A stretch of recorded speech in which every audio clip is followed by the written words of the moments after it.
tanggal 9 2017 diusulkan ke tempat ini. Saya ingat saya masih kecil, saya bersih. Mungkin timbangan saya waktu itu 43, saya ingat sekali. Memang waktu itu drop karena susun skripsi, setelah itu memang gak ada liburan ketemu sama keluarga, langsung diusulkan ke tempat ini. Pertama melayani memang pegang jemaat di tempat ini. Orang tua berharap saya pelayanan ke kampung karena mereka yang dukung dan support selama saya sekolah. Tapi hati saya tetap ada di Kalimantan, bertentangan sekali sama keinginan orang tua. Tapi saya percaya orang tua tahu pengen supaya anaknya itu melayani tempat yang bagus. Tapi hati saya tetap di Kalimantan. Waktu itu saya berdoa, ya dimanapun aku tetap di Kalimantan. Waktu pengutusan, tugas saya itu melayani pelayanan anak di Medan. Saya bilang, jadi waktu itu akhirnya 1 bulan sebelum keberangkatan pengutusan itu ada pertukaran pelayanan. Dan di sini saya Alfeber Halawa, dia telepon katanya mereka butuh pelayanan perempuan. Waktu itu memang yang mengurus ke sini itu adalah laki-laki, teman saya juga dari Nias.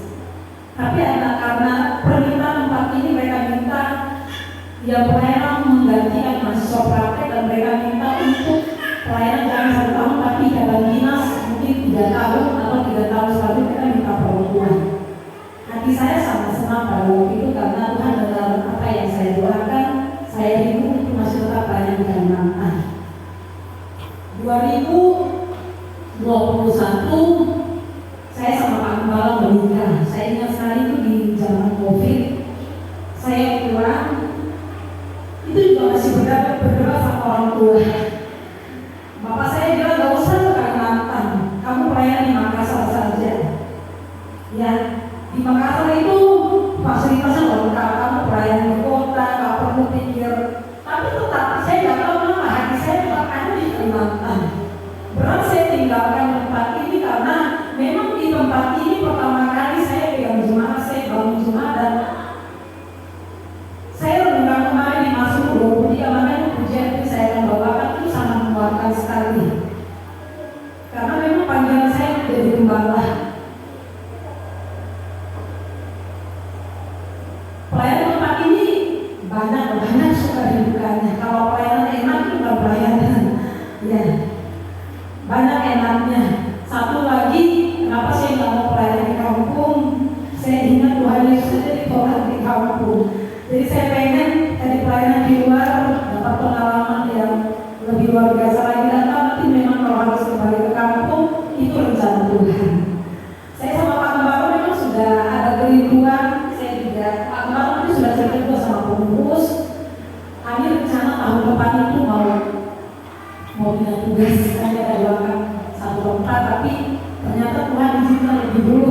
Kami juga sempat bingung karena Pak Gembala masih penelitian seperti ini melalui. Jadi saya ambil sisi positifnya saja. Mungkin Tuhan izinkan ini terjadi supaya Pak Gembala lebih fokus lagi mengerjakan tesisnya di mana-mana.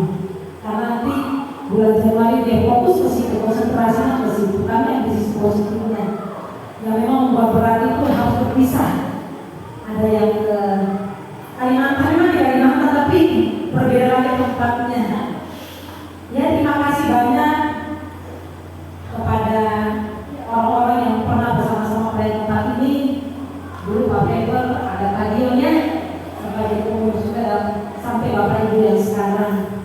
Saya secara pribadi, saya minta maaf sekali jika dalam pelayanan mungkin ada perkataan yang menyakiti hati jemaat, atau dalam khotbah mungkin yang menyinggung, tapi sejujurnya saya menyampaikan apa yang disampaikan oleh firman. Tidak ada niat apa-apa untuk menjadikan Anda.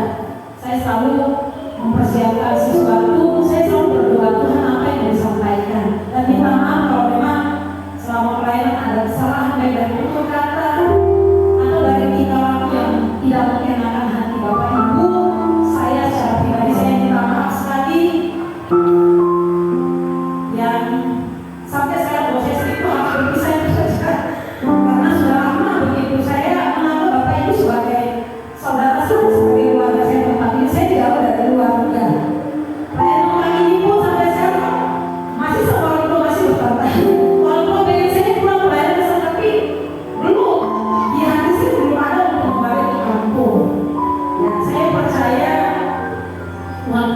kesempatan untuk saya dapat membangun